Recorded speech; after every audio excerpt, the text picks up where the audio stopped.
амарцсан уу?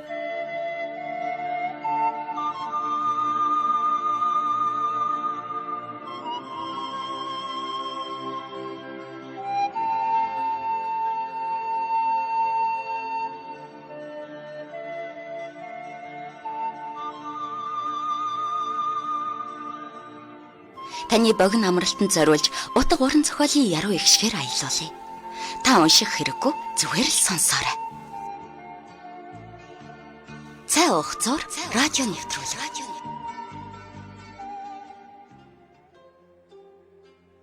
Сайн байцгаана эрхэм мөндөд сонсогчдоо. Та бүхэнд өдрийн мэндийг хүргэе. Та бүхний өдийн төлөвлөсөн ажил үйлс нь бүтэмжтэй байж өдийн амралт тань аялдаа сайхан өнгөрч байна уу? Их Монгол радио сонсогч та бүхэндээ даваа, лавг, баасан гариг бүрийн их өдийн 14 цагаас цай авах зур утга уран зохиолын цаг нэвтрүүлгээ өргөн барьдаг байгаа. Бид энэхүү нэвтрүүлгээр зохиолч Сэрчин овогтой өвөр цайхын их хүн бодит амьдралаас сэтвэлсэн хайрын туужийн 2 дугаар дэвтрийг албан ёсны зөвшөөрөлтөөр та бүхэнтэйгээ хуваалцаж байгаа. Ингээд зохиолын үргэлжлэлийг та бүхэн шууд эфирээс хүлээн аван сонсноо.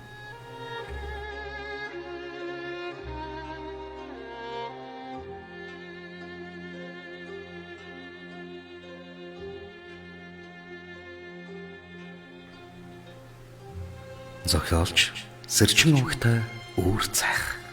Зохиол их хүн бодит амьдралаас сэтвэлсэн хайрын тууж 2 дугаар дэвтэр 49 дугаар хэсэг.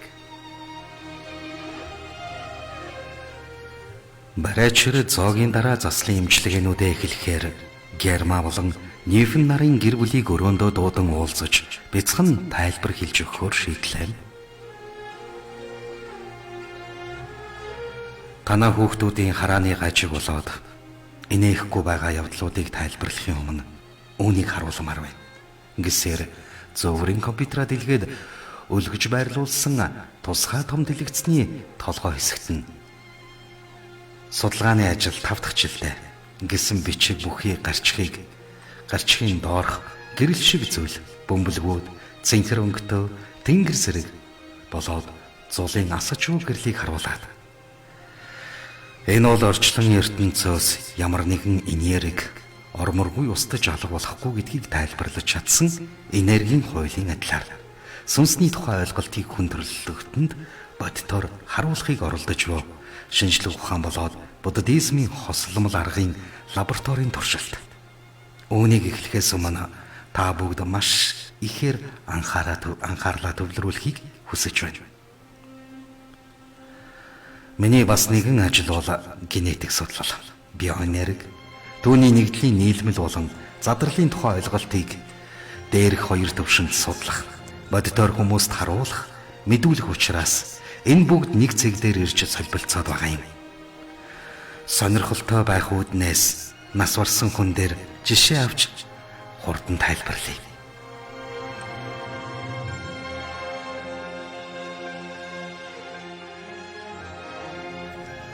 Манай улсад нас барсан хүний дараах 49 хоног гэж байдаг. Өнгөрөх үед нь алтан хайрцаг нээх гэж бий. Энэ бүгдийг шинжлэх ухааны үүднээс харвал ямар ч утгагүй зүйл. Нэгэнт өнгөрсөн бие махбодыг зүгээр л аятайхан аваачаад оршуулж боллоо шүү дээ. Өнгөрсний дараа тусгай лам залж тэр бүгдийг гүйцэлдүүлэн байх нь ямар ч утгагүй хийгээд үл хиймээрч одоогийн байдлаар Монгол улсад 90% нь энэ зан үйлийг хийсээр л байна. Харин танаа улсад яаж нутаглуулдаг байна вэ Герма? Гинти асуултанд твцсэн Герма эхнэр лүгээ тусламж хүссэн байртай харахад сүжиг муутай эхнэр нь өөрийнхөө идэвэн шашныг санаад хэлэх гэснээ нийтлэг Америк хүмүүсийн жишг байдлыг дурдахад барайчир. Гэтэр харав уу?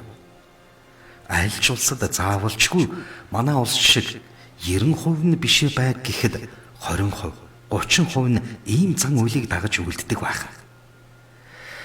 За цааш нь үргэлжлүүлье. Хэрв хэн нэгэн насан эцэс болоод бие барахад тэр хүний дулааны тэнцвэр унаж эхэлнэ. Учир нь тэр хүний биед явагдаж байдаг хими урвал зогссноос л дэрэлдэ. Гэтэл ноён Нефен гар өргөж "Гэхдээ энэ бүгдийг бидний хүүхдийн эмчилгээтэй ямар хамааралтай гэж тайлбарлаад байгаа юм бэ?" Тийм ээ. Та гайхаж байгаа. Танаа 2 гэр бүлийн хүүхэд хоёулаа 3 нас хараахан хүрээгүй байгаа. Тийм учраас би одоохон учрыг нь хэлж өгөх гээд орчлыг нь тайлбарлаад байгаа юм. Гэтэл хатагта нийф нь гар өргөд барайчийг яриагаа дуустал хин нэг нь тусгай асуулт асуумааргүй байна. Бидэнд цаг алга гэхэд бусд нь толгой дохин зөвшөөрлөө. Барайчир яриагаа үргэлжлүүлэн олон газрын эрдэмтэд хүний биед сүнс байдаг.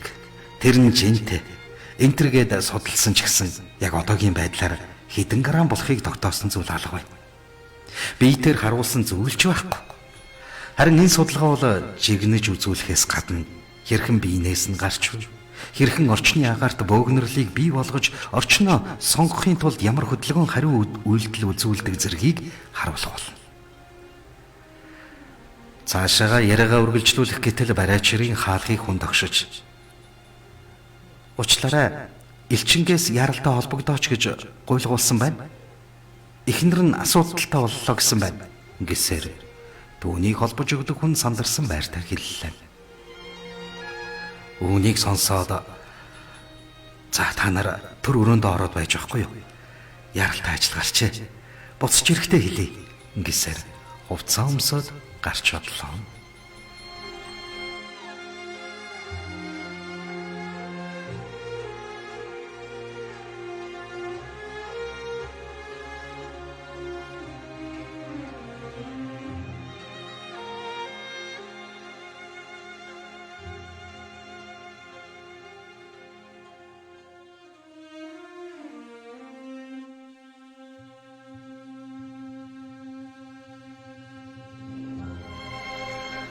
Гадаа машийг хүлээж байсан бөгөөд шууд л элчингийн гэрлөө авчирлаа. Өмнө нь элчингийн эхнэр өвдөхөд эмнэлэг дуудаад шууд муур үр дүн гардаг байсан учраас хашир туршлагатай тэд юу таач эхлээд үр тогтооход нөлөөлж чадсан ховсчоос асууж үйж болъё гэж шийдээд жолоочоо яралтай явуулсан нь тэр ажээ. Хагас цагийн дараа ирэхэд эхнэрийн биеэс баг зэргийн цус гарсан байдалтай байсан бөгөөд биеийн сольдон хагас ухаантай шахуу хэвтэж байхыг харсан барайчир холхон суугаад таны бие үүсгэхэд ямар мэдрэмж төрж байна? Доороос халуухий гарах шиг болсон гэж хэлээд ухаан алдчихлаа. Эхнэрээ ухаан алдахыг хараад нөхөр нь сандарч ховсчийг хараад тайвширлаа. Хэчнээн хугацаа өнгөрсөн бүү мэд нэг мэдхэд за та усаарай гэсээр элчин орон дээрээс нь ховсчин ир татаж байлаа. Дүүнийг ирэхэд өдөр дунд болж байсан бол аль хэдийн орой болсон бололтой оройны 4-өөс эхэлж баруун цонхоор нь тусдаг нарны гэрэл нүүрэн дээр нь тусаж одоо бүгд зүгээрээ гэх шиг мишээж байлаа. Ховсчир хоол хийсэн бололтой хурц үнэртэй махны үнэр хамар царигоход угсхийн босож ихнэр дээрээ очивол хамрыг хөлсөн бур заачсан орон дотроо хүнжлөөрөө хөлөө хучаад аягтай шулууж байснаа. Өө чи босоод ирв үү? Ямар удаан унтсан бэ? Ховсчин ир намайг сэрээгээд гаднаас хоньны шинхэн мах захиалж ирүүлээд шүл өгөөд байна. Ихний шүл уугаад ирс тэнхэрч одоо бүр босоод хараачихмаар санагдаад гэж ярихад "Гүй чи тэгээд гайгүй юу?" гэж асуух маягтай нүдэрээ хөвлөрөн догхоход "Гайгүй гэсэн шүү. Намайг дор хаяж 14 хоног хөвтгэж байна. Дотор муухай оройгвол үүнийг гээд цаасанд болттой зөвлөглөө. Тан гэсэн баха." Гэх нь ихэд сэргэлэн цаваа байгааг тодхон харагдуулж байлаа. Тэр хоёрын яриаг сонсож байсан ховсчир дөхөж очоод өр хөврөлийн хуваагдал явагдаж байхдаа савны хананд бэхлэгдэхийг оролдсон ч бэхлэгдэх хэсгийн судас хит хатуурснаас гагнагдаж чадахгүй орчиндоо живэх гэж байж. Одоо зүгээрээ хугацаа алдсан бол магадгүй золгүй зүйл болох байсан баг. Дахиад ажиллаж байгаарай. Тий, мартах шахлаа. Хоньны махны шүл өдөр бүр ууншив. Шүл болсны дараа үүнээс маш бага тунгаар ингэж чимхэж хийгээд 3-5 минут буцалгаж унаа. Ингээд цаасанд болттой зөвлөгөөд махыг нийтүүл бүр сайн гिचгээд шууд л гараад явчлаа.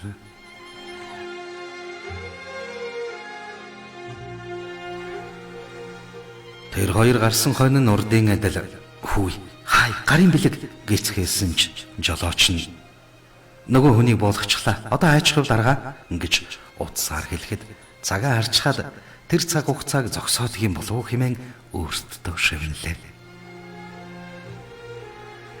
Бараачрын ажил үнэхээр их байлаа. Өнөөдрийн чухал төлөвлөгөөний нэг хэсэг нь хүүхдүүдийн ээж аав яагаад гэдгийг нарийн учрыг тайлбарлаж өгөхгүй бол 3 нас хүрсэн хүүхдүүдийн эмчилгээний засал хэдэн жилээр ч удааширч мэдэх болохоор яархаас аргагүй. Түүнийг буудлын руугаа орж явтал хуншгүй занд өгтөж ирээд "Аха, эртээ тантай уулзснаас хойш надад муухай бодол төрхөө байжлаа. Дандаа аз таарч муу хүмүүсээс зайлж чаддаг болсон шүү" гэхэд барайчир том харснаа. "Хон хөх" гэж танаа авийг би ичнэ мэдэх учраас чамд туслах гэж оролцсон. Нөлөөлсөн байж ч магадгүй.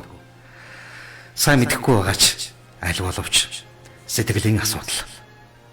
Чамд зөвлөхөд гівш Майкл Роучийн Очир огтлогч гэж номыг олж заавал уншаарай. Үүлийн үрийн тухай гардаг юм. Хүн тарьсан хэрэгээ заавал эднэ гэж. Чамайг тэр номыг уншсны дараа хоёулаа уулзаад ярилцах болно. Манай нутгийнхан нэгэндээ тусалж явах амин тангарахтай юм билээ. Ингэсээр инээсээр цахилгаан шат руу ороход хаалх нь хаагдлаа.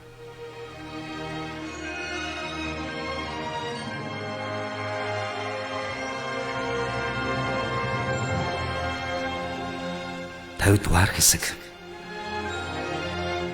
Барайчрыг өрөөндөө орж ирэхэд удалгүй хаалга тогссоор нийвэн шүүгч орж ирснэ. "Өө та ирчихсэн үү? Ашгүй дээ. Нөгөөдөлийг дуутах уу?" "За тэгээрээ. Одоо 2 цагийн л ажил байгаа шүү дээ." Ингэсээр цаад өрөөндөө орж хувцас аллаа. 10 минутын дараа бид бэлэн боллоо. Ингэсээр тэднийг орж ирэхэд барайч аль хэдийн зөөврийн компьютераас саагаад сургалтаа эхлэхэд бэлэн болчихсон хүлээж байлаа. Тэрээр өглөөний яриагаа үргэлжлүүлэн сая гарсан асуудлаас болоод би авсан жишээгээ өөрчлөхөөр шийдэж эхлэлийг нь арай өөр болгоё. Амьдрал хэрхэн үүсэж байгааг энэ бичлэгээр тодорхой харуулж байгаа гэж хэлээд нэгэн бичлэгийг үзүүлэнгээ хажуу талын дэлгэцээр энэ бол ургийн задрлын хуваагдал. Сайн хараарай. 2 бичлэгийн явц болон хурдны харьцааг шугам аргаар тэнцвүүлж харуулсан байгаа шүү. Эхний зургаас харвал гэхэд ноён нефн гараа өргөж "Гэхдээ бид энд ирээд маш их ядарч. Гэхдээ бас дээрэс нь ямар нэгэн сургалтанд суух гэж ирээгүй шүү дээ. Гэхдээ хурдан хүүхдүүдэд эмчлүүлж аваад явмаар байна." Гэхэд хажуунаас нь ихнэр нь толгой дохин зөвшөөрч түүнийг нь ноён Гермач гэсэн дэмжлээ. Ганцхан хадагтаа нефн цааш үргэлжлүүлэн сонсох хүсэлтэй байсан ч нөгөө 3 дагахаас өөр аргагүй болжээ. Барайчир тэднийг соёлт ертөнцийн хүмүүн учраас цааш нь сонирхож сонсох байх гэж бодсон дооч тэрв. Манай хөдөөний хэдэн хүмүүсээс ч 7 дор байх гэж. Гэхдээ эсвэл манайхан тийм хэрэг дуртай юм болов уу гэж бодоод За тэгвэл та бүхэн явж болно. Би ажиллаа хийгээд та нараас аль нэг нь үлдээд хүүхдүүдэд харж байгаарай.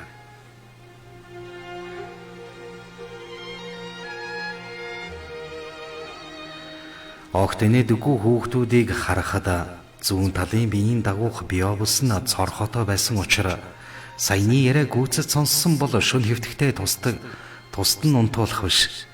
Ээж нь хажуудаа авч унтах ёстой гэдгийг ойлголтыг авч болох байлаа.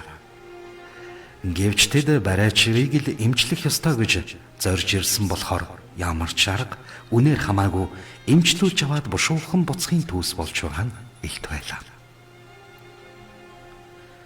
Тиймээс шүүгчийн хүүхдийг эхэлж хүлээж аваад өөрийнхөө чигчи хурууг хэсэг хатгаж байснаа гинт нийлэхэд түүнийг харж байсан хүүхэд орон дээр нь төрүүлгээ харан унаад өглөө. Өөрийнх нь нүдэн дээр шүүгчийн хүүхдийг гинт унтуулчихсанд гайхсан Герма хүүхдээ тэрвэрээ шууд гарах гэсний гинт өөрийн мэдлгүй буцаад суулаа. Нэг мэдхэд нөхөр нь хүүхдэд тэрвэрчгсэн түүний гараас нь татаж сэргэж дуудаж байлаа.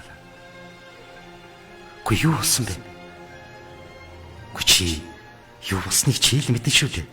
Бид сая барайчийг дуудахад хүүхдүүдээ ирж авч байна. Хоёулаа унтчихж. Өглөө сэрнэ гэж байна. Бараг 3 цаг боллоо шүү дээ.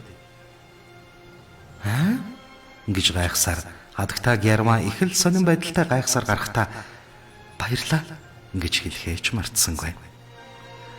Харин барайчир угаалгын өрөөнд байсан тул талархлыг сонсож амжсангүй. Ийм маягаар 10 хоногийн дараа 2 хүүхэд бүрэн эмчлэгдэж нэг инээдэг, нөгөө нь ямар ч асуудалгүй харж орчны зүйлсийг сайн таньж байгаа юм шиг нүүр дүрэн инээмсэглэж байлаа.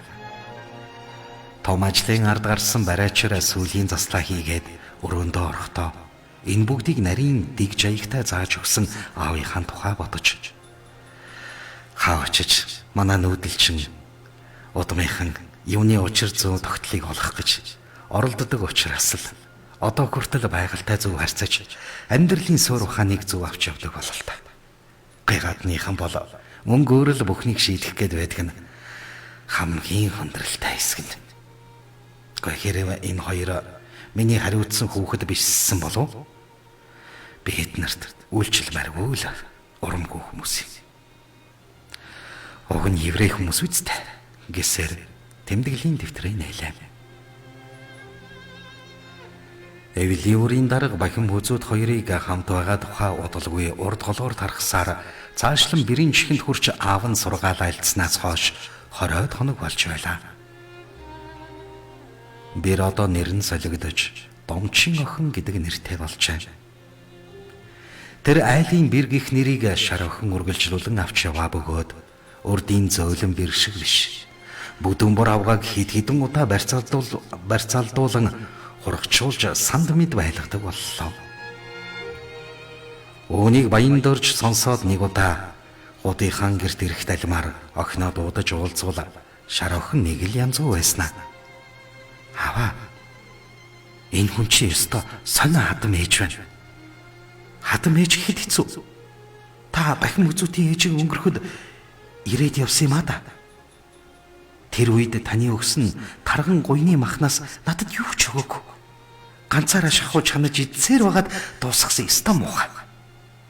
Тоо. Чи хадам ээжтэй заадаг болоо юу?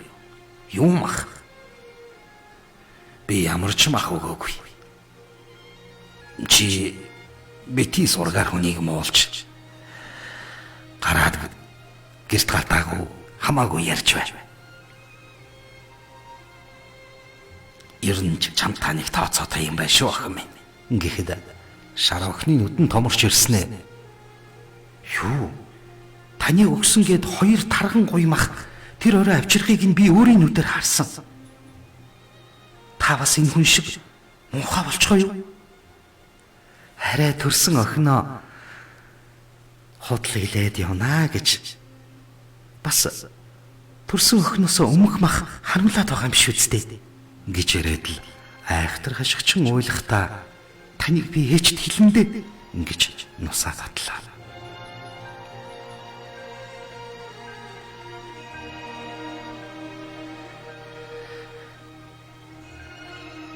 Тэр яриаг сонсож суусан бүдүүн бор авгаа хамаг хөлсөн насгарч амьсгалан давхцсан дэмийл. Юу ч гэхвдээ хот минь бэр минь одоо намайг ган хийхгүй боллоо шүү дээ. Ширүүхэн дуурахаар зодчих гээд энэ охин чинь ястаа хэцүү хүүхэд юм аа гэж хэлээд эцсэн бандсандаа уйлж гарлаа. Баян дурж дахиж охиноо загинсангүй нүдэрэн дохиж гаргаад хоцрохдоо. Хадам минь. Миний охин ирэх хүссэн юм байгаа юм шүү дээ. Гэтаач наанх бэр болгож авахта чум юу хэлж авлаа та. Гэхдээ би цаатгач нэг сайн юм хэлнэ. Дахиж хадам ээжийн өмнөөс үг хэлэхгүй болтол нь хашраагаад өгье. Ингэсээр цайгаа ууцуулаа. Төвний яриаг сонсож суулсан бүдүүн бор авгаа хуучин бэрээ дурсан санаж Ястаа амар хөөхд байж билээ. Зарж байхад нь юм хэлэхгүй. Угс хийгээд л жороо морь хөлгөлдөг. Гэхдээ тийм хүнээс аягшил харамдаж байгаад димээл явууллаа. Гэхдээ байсан бол үдийд шар охиныг тоохгүй, түүнийг загид зандраад хөвтөж байхгүй юу? Хаалж хорохгүй, хоньны тоо толгой цөөрөхгүй. Гэтэл энэ охин байс хийгээд л хон гаргуул.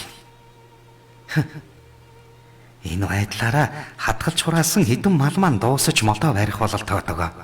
Гихчлэн төмөн янзын бодол толгойд нь эргэлдэж суудал баянд орж босоод. За.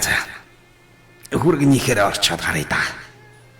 Гэхдээ танаа хүн ирэх болоогүй юм багта.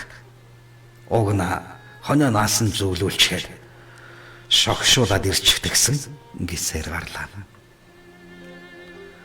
Ардан сууж хоцорсон бүрэн бүдүүн боровга түүний гармагц харайн босож хойшоо нууж тавьсан махаа гаргаж ирээд бушуухан идэж эхэллээ. Энэ хүний ховдог зан уламлах хомхойсоор баян дорж хүргэний дэ ороход охин нь цайж унаад сууж байлаа. Оо, та яасан урдаа ороод ирвэ? Дээшээ сууваа. Баян дорж юм дуурсангүй баруун талаар дээшилж авдарнаас нь арай доохон лаг хийтэл суугаад ганц танхаа нэрж хэсэг суухад саяхан хадмынхаа хажууд хилам нь гүйцэтгэхгүй байсан охин нь аавынхаа энэ занг мэдэх учир чимээгүй өргөж дуугаал хаяа галаа үлээж суун. Цайж өгсөний дараа аав нь миний охин хэдий хадам ээж чинь муухай зантай хэцүүхэн боловч чиний нөгөө ээж чинь гүй өөрөөр хэлбэл чи одоо тэдний охин гэсэн үг. Гүй ийм байтал гадны хүний хажууд ээжигээ нүрийг нь шарч нүдийг нь бүлтэлзүүлж яаж байгаа юм бэ? Аваа би энэ айлд ирээд бүр галзуурхаад өгөөд байна. Тэдний хаалгаар орохоор л хамгийн салгалаад сонирн болчих юм. Урд нь манай найзыг хичнээн цовоодаг байлаа та. Яг тэрэн шиг намайг дарлаж дачрах болов уу гэхээс нуруугаар хүүтэн хөлс урсах юм хэмээн ойлгоход аав нь ингэж хоолоогоо засаад битгий тайлбар тавиад бай охин минь. Аавынхаа хэлснийг сайн бодоорой. Ингэснээс өөр юм дахиж хэлсэнгүү цайгаа уугаад мордчихэ. Үргэлжлэл би. Зохиолч Сэрчин өвгтэй үүр цайх. Зохиол их хүн бодит амьдралаа сэтвэлсэн хайрын тууч. Радио редактор Баттул, компьютер графикч Цэнтава, өгүүлэгч Хосуур. Их Монгол радио 2021 он.